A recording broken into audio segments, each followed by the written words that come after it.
Hey ladies and guys, welcome to this video. Hey, this video is about a 2001 Ford Expedition crank no start.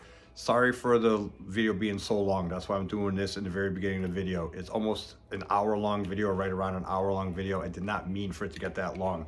But in this video, it's a crank no start. So I actually troubleshoot the PATS system, which is I'm not sure the abbreviation of the name of it but it's the microchip, the chip that's in your key, not the key fob.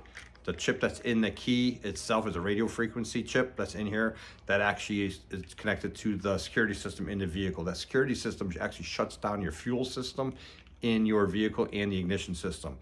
So I actually troubleshoot that. I show you how to get the code of the PATS system when it malfunctions and what to look for. I don't know how to fix the whole system, but it looks pretty easy, except it's going to be expensive because you have to have a locksmith come out and reprogram your computer to the keys, and the keys to the computer, and the computer to the brain of the car also. So that's a pretty intricate system there, but when it works, it's great. When it doesn't work, it really sucks. Excuse the language. All right, the second thing is I ended up replacing the fuel pump for two reasons. Number one, because the vehicle has 144,000 miles on it. Number two, it was gonna go anyways. Number two, I had a fuel leak, so I had to drop the tank to fix the fuel leak anyways. Some of the emissions, air tubes going to the top of the tank, there were 3 of them. They were all rotted and they were leaking when I filled it up with gas or parked on a hill or filled it up. I could smell the gas. Park on a hill, it would actually drip out on the ground. So I wanted to replace those anyway. So while the tank is out, I was going to replace the fuel pump. While the fuel tank was out and I was replacing the fuel pump, I also replaced the 2 rear shocks. That portion is not in this video due to the fact that this video is too long already. All right. And then I actually put everything together.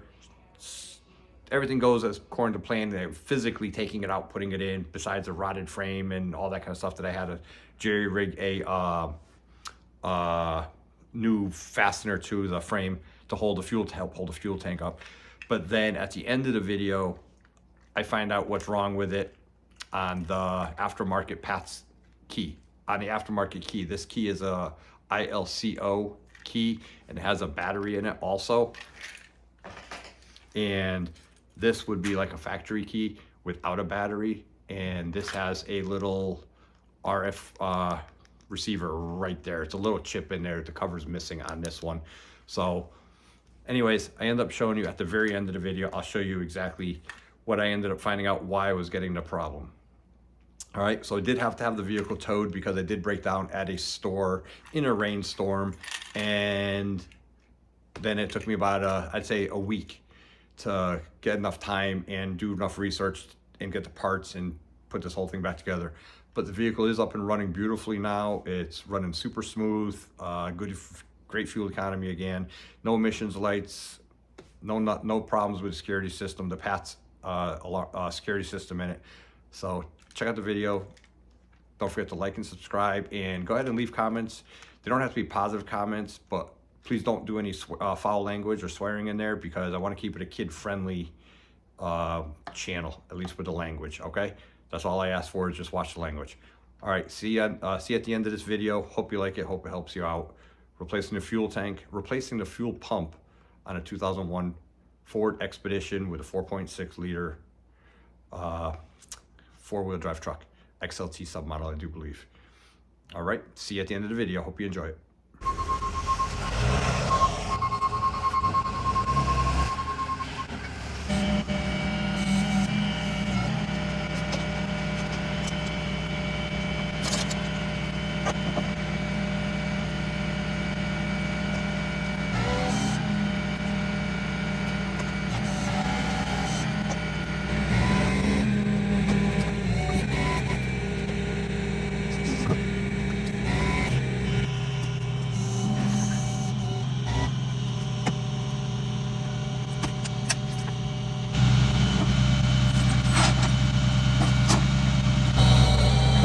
2001 Expedition,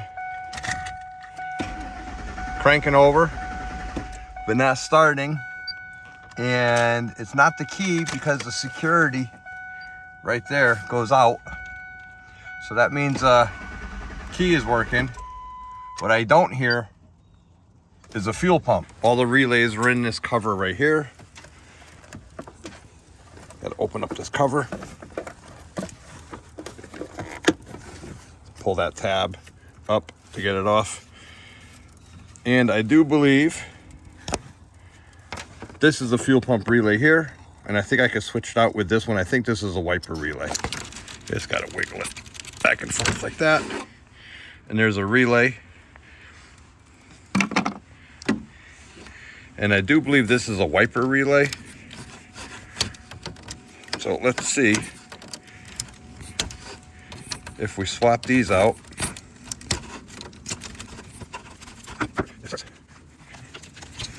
So let's see if that starts.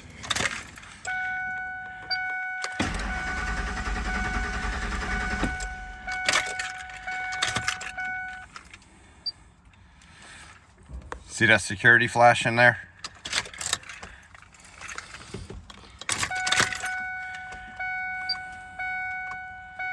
There we go. Nope, not the starter relay. Let's go put them back the way they used to be. And that's why you don't use pliers on plastic relays. I'll have to replace that one now because I broke it. And then this goes back in. And then I do believe this is the fuse. Let's check the fuse. Fuse is good. It's a 20 amp. That's a cigarette lighter fuse. And that's a cigarette lighter fuse, I do believe. So if you're on the side of the road and that fuse breaks, you have these 220s. So it looks like my fuel pump might be bad, because I am not hearing the fuel pump turn on at all.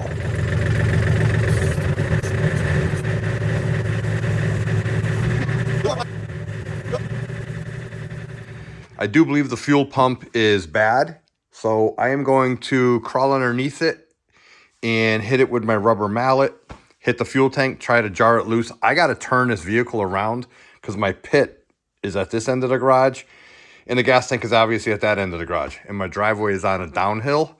So if I try to turn it around outside without it running, I'm just going to be rolling down the driveway. So I'm going to try to tap the bottom of the gas tank and see if that helps. See if that frees up the motor. I do believe it's stuck in a burnt out spot on the pump. So I'm going to throw my Bob the Builder blanket down on the ground. I'm going to crawl underneath it, give it a wrap or two.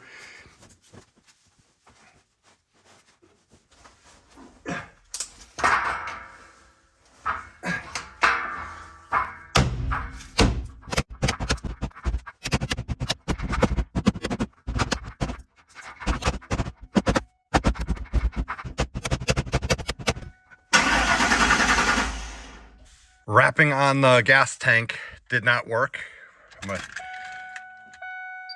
Fuel pump still can't hear it. Let's see. Oh crap, it did work. Look at that. Oh, ho, ho. But the theft is flashing. See the theft flashing? So that's the code. I'm actually going to turn it around. I'll deal with that after. I got it running. Now I got to turn it around.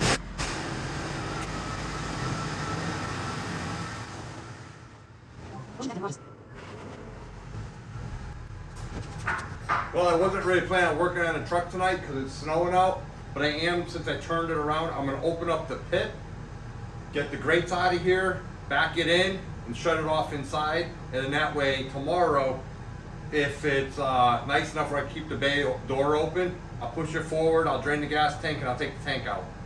Or continue troubleshooting it. Alright, so I got to get some gloves.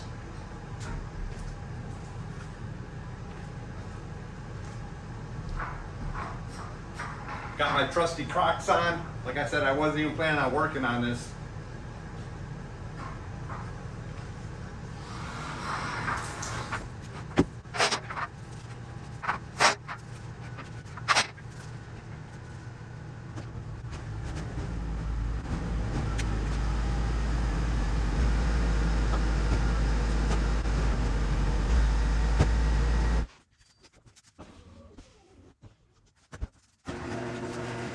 Well, I got it in the garage, so that's good. I'm gonna enter through the back seat. I wanna show you something. it's easier to enter from the back seat when you have a skinny garage. What I was going to show you is there is a theft alarm on it. You zoom in right there. And when you put the key in, it wouldn't start except, see it flashing? Now what that's going to do is that's going to say a code. And it won't start. Supposedly it won't start like that. See, it won't start. So, see how it's flashing fast? It should just go off. And it doesn't. So that means it won't start. And that's exactly what it did the other day. So let me shut it off. I'm gonna take the key out. Key's out.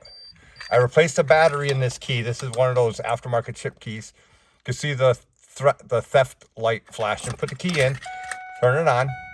Now watch what happens. It's gonna take about a minute, but that theft light is gonna go out. This is going to troubleshoot part of the problem with the car. And it's going to keep going. And then all of a sudden it's going to stop flashing. It takes about a minute, 45 seconds to a minute. It's going to stop flashing. And then it's going to flash once. And then it's going to flash 1, 2, 3, 4, 5, 6, 7 more times. And what that's going to do is the 1 is a 1.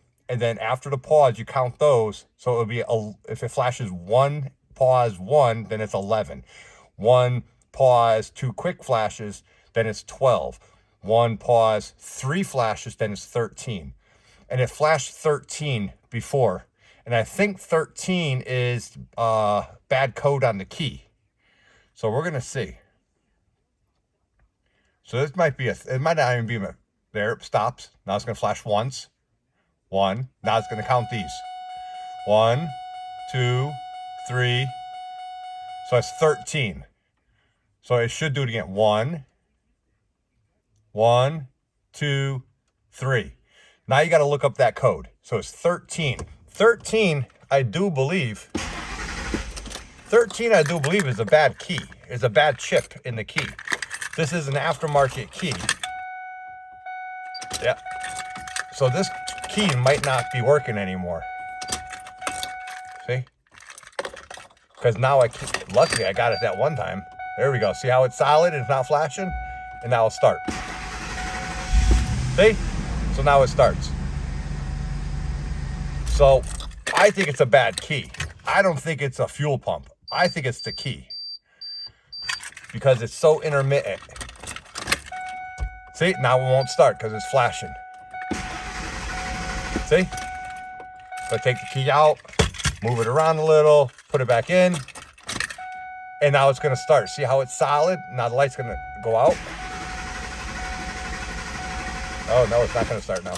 Huh. Let's see. Oh, yeah, nope. It's still doing it.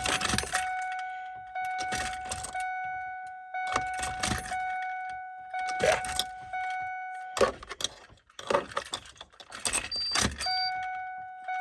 Yep. All right, well, let's do some research. I definitely think it's, I got to look up code 13. That's definitely what that code's gonna be.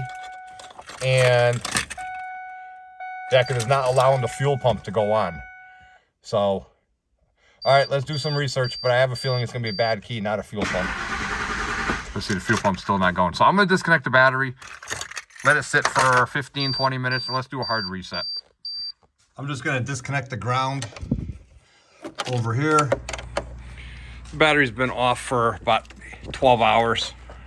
I'm gonna just stick it back on real quick. And we're gonna test,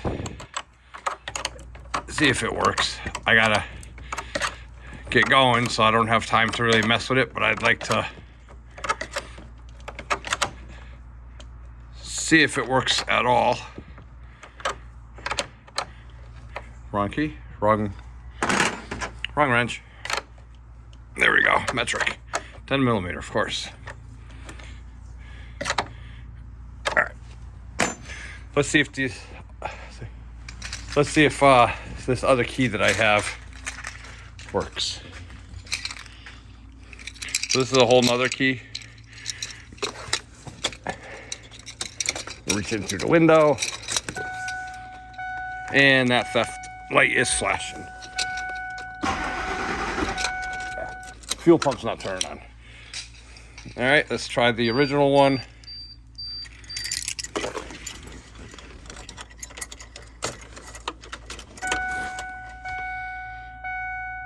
I do believe the fuel pump went on.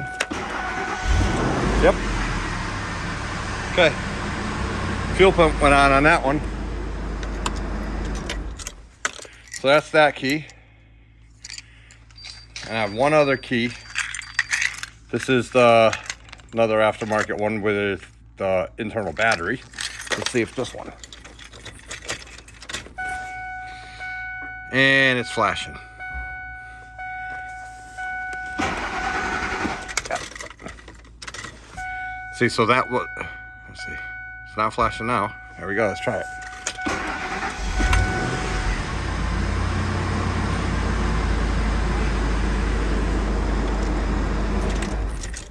Yeah, see, it's very intermittent with both keys. So I got to figure that out because I have a feeling now there might be something wrong in the column itself. But we'll see. All right, I got to get going. All right, guys, we're still trying to get this expedition started. So what I'm going to do is I do believe it's a fuel pump. I have a new one right here in the box. I do not hear the old one turning on. My security system in the key appears to be working. Instead of spending $300 having a new key made and programmed by a traveling locksmith, I'm going to drain the gas tank, lower the gas tank. I also have a rotted out line up there. So when I fill it up with gas, it leaks anyways. So I got to drop the tank anyways. So we're going to drain the gas tank and put a new fuel pump in. 2001 Ford Expedition, still trying to get it to start. It's a crank, no start. Here's what I'm working with underneath. I have it on wide angle. This is a filler tube right here. My siphon is not long enough to make it all the way to the tank, so I got disconnected there, and then I can siphon the gas out. I got about half tank, 3/4 of a tank of gas. Welcome to the Rust Belt. Everything is rusty, as you could tell. And for you Florida people, this is what the Rust Belt is. This is what the Rust Belt is, right there. So, if you're ever wondering in Florida what a rusty vehicle looks like, well, this is it. I was able to get that piece off of the fuel tank. So I bought this cheap Harbor Freight pump years ago. The handle broke off, never used it. I just put a wood block on the handle. And within 3 pumps, it started siphoning. I just got to make sure I don't overfill the 5-gallon gas can.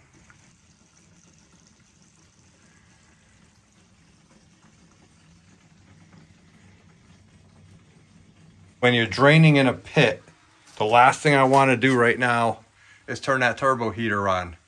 Because this pit is full of fumes and it was dripping. So I put my, see a drip? So I put my pan underneath it. So I already filled up 1 5-gallon gas can. This one's filled up to about there. I gotta reset that hose up in a tank. It sucked some air. I got as much of the gas out as I can with the siphon. So now I actually have to push the vehicle back up to here. And when you're working alone, you have to improvise. Obviously, you know, garage floors are a little bit of a pitch going forward. This one does not have that much. Actually, I think it's pretty flat, except for the very front. But we gotta push it back. So since the vehicle won't start, the battery's disconnected and the fuel pump's bad, I have to improvise. Once the vehicle is pushed back to the block right there, it's gonna be a lot harder to get down underneath it. But like I said, I can't reach the gas tank this way. So I gotta go get the tractor. We're gonna push the Expedition forward and go from there.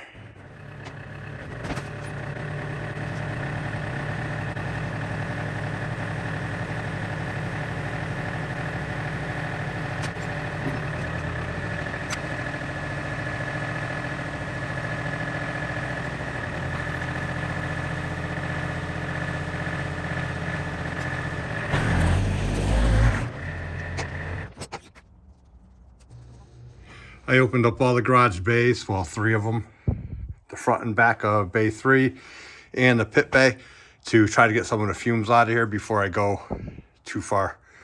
I want to make sure once I close them, I'm going to try to turn some heat on. That way I'm not rushed, do it the right way, and we'll be good to go. But see, now I have very little space to get down there, so now I got to kind of crawl underneath. A little harder, but definitely easier than laying on my back.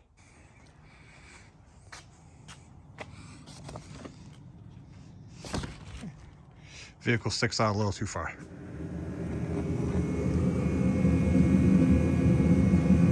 Here's a fuel neck filler. I gotta take this hose off here, one of these has a leak in it. I'm not sure which one. And then I gotta disconnect that wire here and those two fuel lines. To get those two fuel lines off, I do believe I need one of the fuel release things that I have. So let's see what I can get off here first. Let's see if I can get all the simple stuff off first.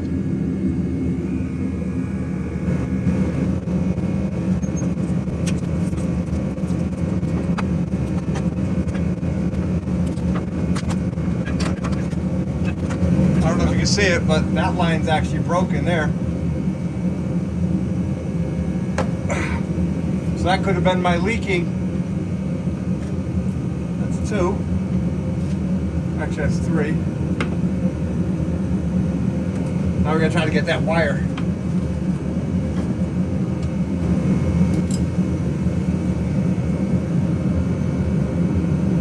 This one goes to my charcoal canister, as you can see. I do believe. All right, I gotta lower the tank before I get those because I can't get them anymore.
As you saw, you always wear glasses when you're working underneath a vehicle in the rust belt. This is why. It's completely rusted out. I didn't even get the bolt out. It just literally fell out. That one I didn't even mess with. Looks like these have been replaced. And you can see the clip up there is new, but that one wouldn't even start, so I left it. And I just was able to bend it out of the way. This one here, the front one, has three hooks on it. The front one here came out no problem, which is up on that, right near that spring. This one here is right there. So since I had them out, I just sprayed a little bit of PB blaster in there. This one, I have to figure out what to do. I might have to try to find a way to weld a plate on there. I'm not sure. Or I might just leave it. It's held up this long. We'll see. But these are all the vacuum hoses. And that's where all this black soot is coming from. These are all need to be replaced. That might be, see right here. These are all just disintegrating. This is a filler tube. This is, I think, the fuel. See, look at this. Look at this. It's just completely rusted. Somebody commented that they were not familiar with working on rusty vehicles. Well, this is a rusty vehicle. And this is actually not that bad. I actually already replaced all the inner and outer rockers. These you couldn't even step on. You just fell off. So this is all new up here. When I bought it, you used to cut your leg getting in the vehicle. That's why I got it so cheap. So I did that emergency body work.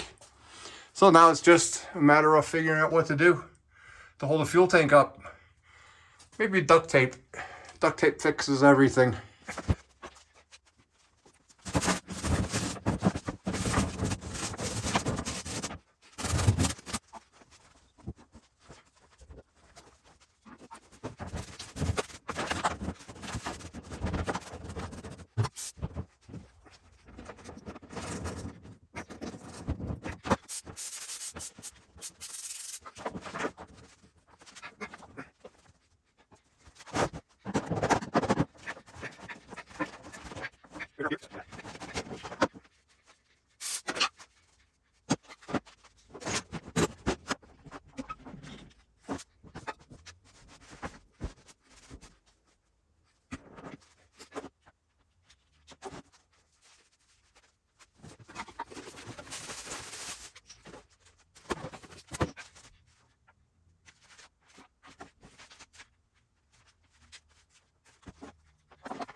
Okay, so I had to take this out of the old one, and it actually shows on here to remove, you turn it counterclockwise, to install clockwise. It's a quarter turn, and there's an O-ring on the bottom of it and a spring washer, and it's pretty simple.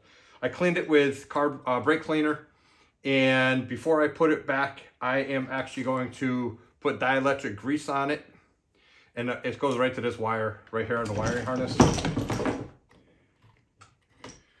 So I'm gonna smear dielectric grease on there, put a little on here, and connect it up. You pay over $200 for this mechanism. I don't know why that's not included.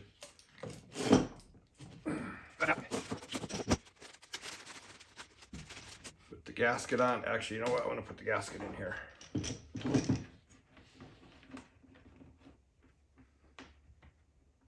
Like that. Actually, you want to see inside the tank first? Let me show you inside.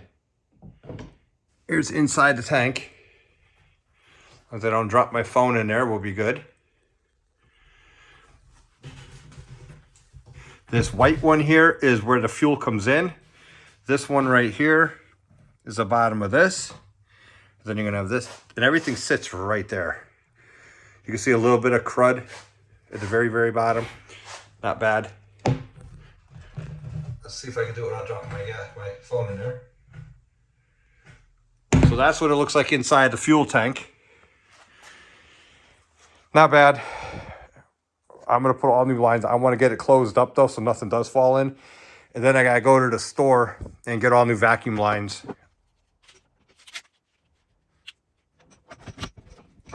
There are two little guides here and here, and underneath here, you can see those two little bumps. That helps you line it up, I guess. Yep. So that's just like that. And there's nothing you can do about it. That's a fixed position. So the arrow is actually off a little bit in this direction. But like I said, there's a hole here and a hole here and two little pegs in those spots that line it up. So it's pretty, there, that's it. It's pretty easy. It just goes in. This goes on. I cleaned it up.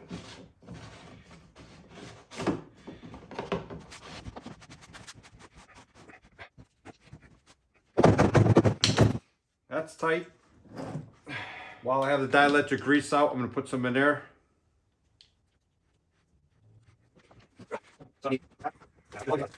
I'm working on the rotted out cross member.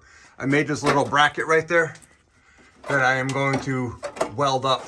I'm not showing the whole thing because otherwise this video would be super, super long. But anyways, I made this bracket here, and these little clips, this little clip will go, once it's welded up in there, goes on like that, and that way you don't have a nut on the top side. This actually has a nut, obviously, if you're familiar with them. I forgot the name of them.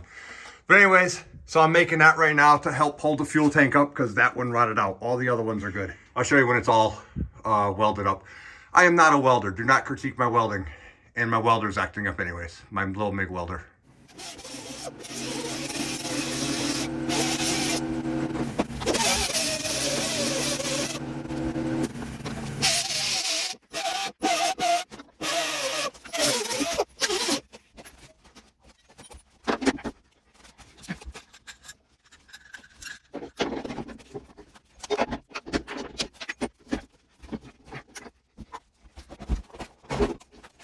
don't know if that's even gonna stick because there's no metal left in that cross member.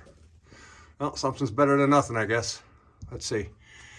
And I got my fireproof blanket down here with a big hole in it. I gotta move it so that hole's not there. So it's supposedly a fiberglass blanket where they don't catch on fire, they smolder. Trying to protect the cardboard in the pit.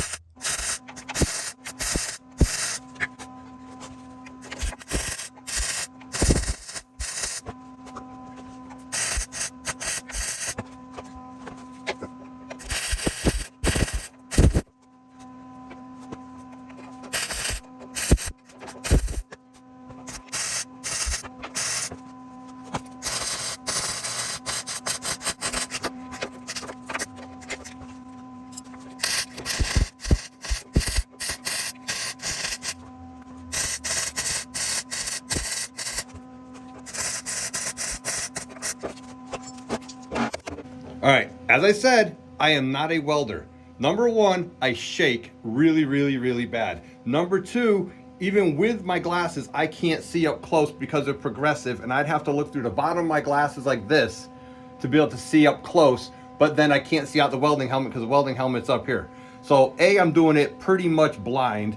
B, I shake beyond belief, especially for fine little MIG welding. And C, I think I'm at number three. Three, I'm not a professional welder. And number four, that's all rust. And it's better than it was before. If anybody's local and want to give me personal welding lessons, by all means, reach out. I have no problem taking free welding lessons, but I got to be in person. All right? Well, it's better than it was before. At least I know my gas tank's not going to fall out as soon as I put it in there. And now I can start putting it back together after I throw a little coat of paint on there, even though that's going to be the only painted spot. All right, welcome back, guys. I ordered, it's been a day. I wanted to replace the shocks while the fuel tank wasn't here. Don't forget, we welded that new bracket on there in this video. So the clips will work so I can hold my fuel tank up.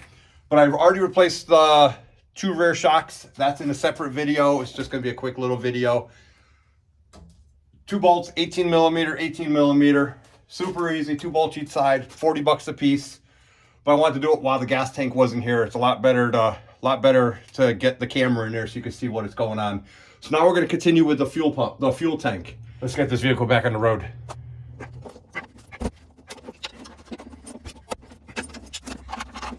That's an old brake line. All right, so I moved the fuel lines so I'll be able to access this bolt without damaging the fuel lines. So now I'm going to replace these.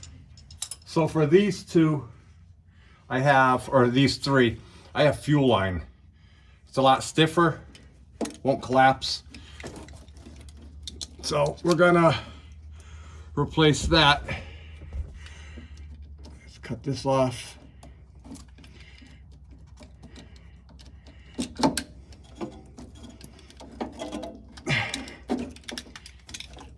Cut it the same length.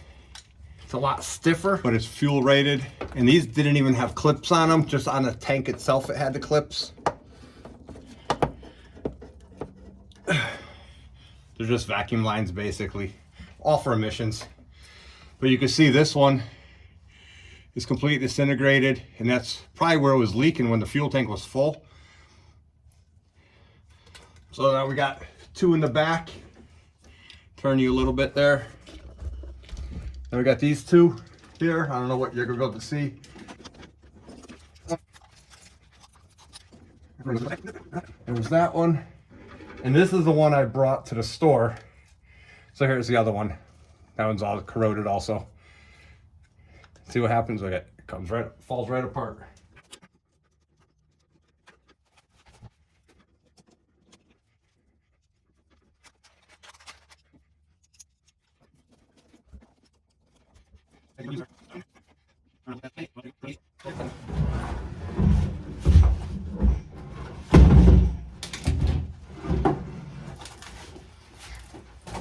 So here's a fuel tank. Got the new pump in it, dielectric grease. This is a filler. This gets plugged in right there. And then you got these two vacuum hoses. And then you have the one up there that goes over to here. So let's see how I can get this up in there by myself. I got that front strap still mounted. So that'll make it easy. I can pivot this end up in there, connect all the hoses is my goal. And then start tightening everything up. You're obviously not going to be able to see me put that bolt in, but once that bolt is in nice and tight, let me turn the camera.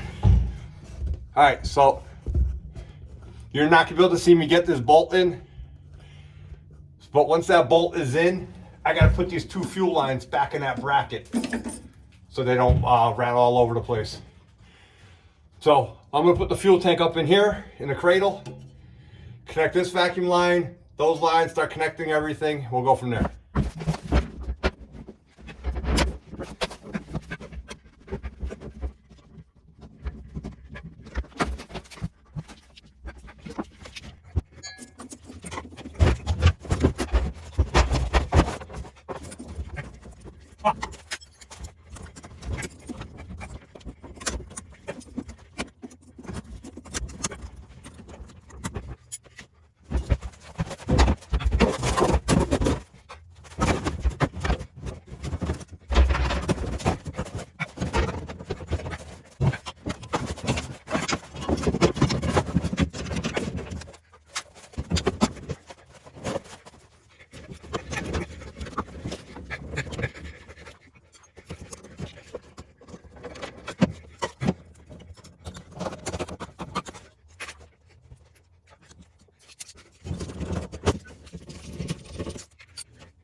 Let me show you what I got. So I got all new lines. I even have hose clamps on all of them. Don't mind this replacement brake line that the previous owner did. Got all that done. Wires are connected. I don't know if you could see in there. Wires are connected. Fuel filler is connected. All new vacuum lines, even the one up front. All the bolts, that new bracket held up perfectly. Took me a little time to get it in there, but I got it. Everything's good. Fuel tank's nice and solid. Put the plastic shield back up. So now it's just a matter of putting some gas in it, keeping our fingers crossed, and hopefully it fits. I mean, it fixes it. It's either this or the security alarm was preventing it from starting. All right, well, let's pick up some tools down here and then we'll go put some gas in it. Look at all the rust. Look at all the rust. It's everywhere. I just cleaned the pit and it's all rust from one job. Look at it. So, welcome to New England.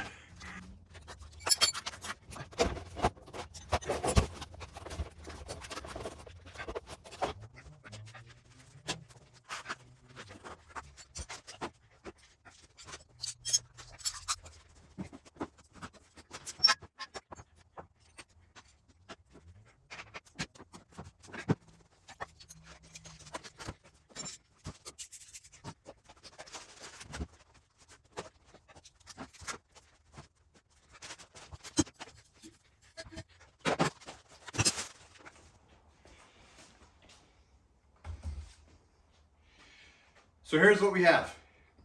I already put the new fuel pump in. Everything's good. Oh, let me apologize. One of my lights down there kept flashing on and off. It has a loose plug. So I'm sorry about that. Didn't mean to put anybody in a seizure. But I don't even realize it half the time. So anyways, sorry about the light, the flashing light.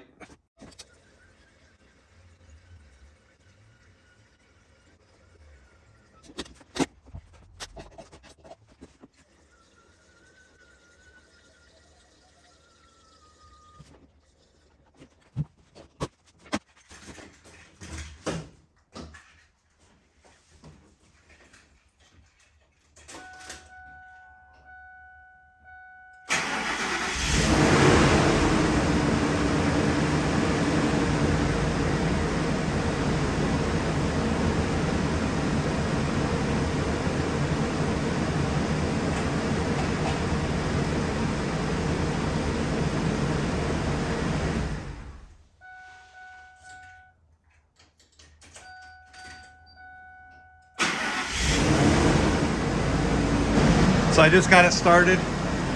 But see what's going on? See that theft light flashing? Right there. So now if I shut it off, it's probably not gonna start again. It's gotta be the key.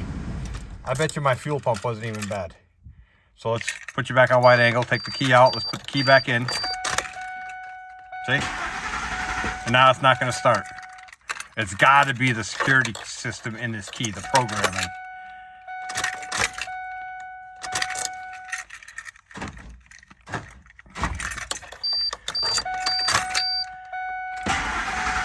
See, now it will not start with that key. So I bet you that fuel pump worked. Let me try the other key. I'm gonna have to call a locksmith out and have new keys made again. See, it's flashing, it won't start. If it's flashing like that, that means it will not start.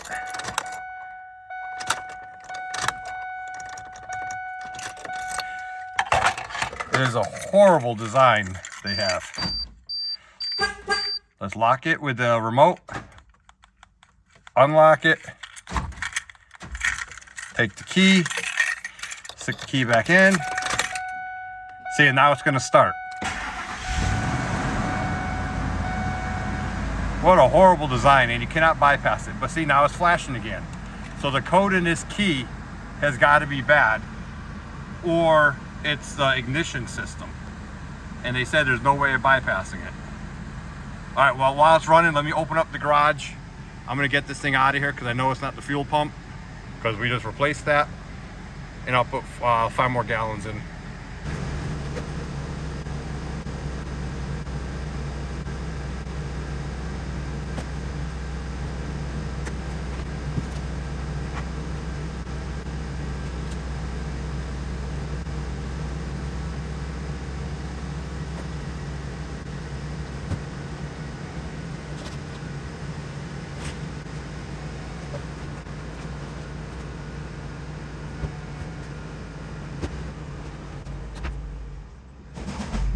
So pulling it out of the garage, and the security light is off. So I'm actually gonna park it over there out of the way, and I'm gonna see if I can shut it off and if it starts back up.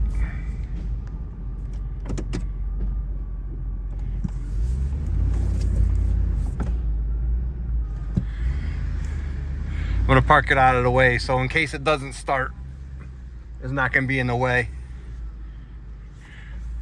I have other vehicles, obviously, I can drive.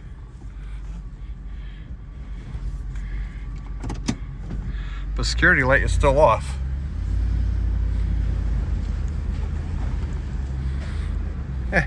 Hit the snow a little bit, get nice and close. All right, let's try it. Let's shut it off. There we go. Gonna get out, open the door. I'm gonna close the door. We'll hit lock on the key. Okay, we're gonna simulate walking to the car. Unlock the door, open the door, close the door. Take the same key that it just was running with, stick it in the ignition, and it's flashing, so it's not gonna start. So we're going to see what the code says again. See if it's 13. If it's 13, it says it's a bad key. So with the key in the on position, just let it sit there. Let me fast forward through this part until it flashes slow. There we go. Now it's going to flash once, and then you got to count. There's 1. Now we got to count. 1, 2, 3. So 3 means it's the key. 1, 2, 3. All right, so from what I could tell online, 3 flashes after that 1 means the chip in the key is no good. So let me show you what I meant on these keys. Here's the key.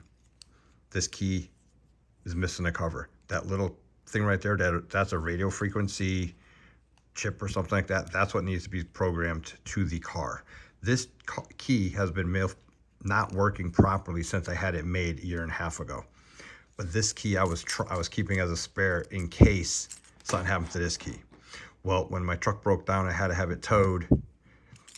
I immediately thought that this one has a battery, and it even says on the replaceable battery right there. And I thought the battery went bad on this one.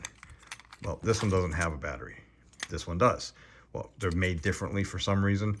So it wasn't starting with this one, and it wasn't starting with this one. I replaced the battery in here, and it was only starting maybe 1 out of 20 times. So I assumed it would have been a fuel pump because the vehicle does have 140 something thousand miles on it. So I replaced the fuel pump, and I had to take the fuel tank out because of the fuel leak anyways. But come to find out, here's a chip that's in here. See, this one's a lot more intense than this one, and a lot more to it. I replaced the battery with a proper battery, positive side up. And when I originally put this back in the key, I just stuffed it in this way. And I had the battery facing the key portion right there.